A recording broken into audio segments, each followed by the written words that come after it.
And for the communists, no quarters, no ask.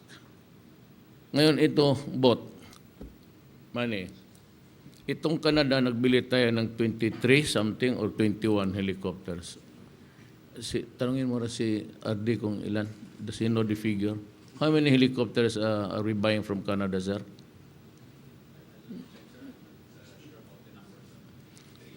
Kasi sabi nila, magpabili lang sila sa atin, but only for evacuation and emergency.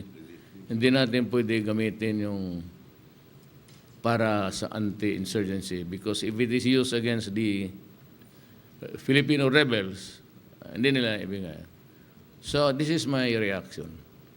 I want to tell the armed forces to cut the deal. Huwag na ituloy and somehow we will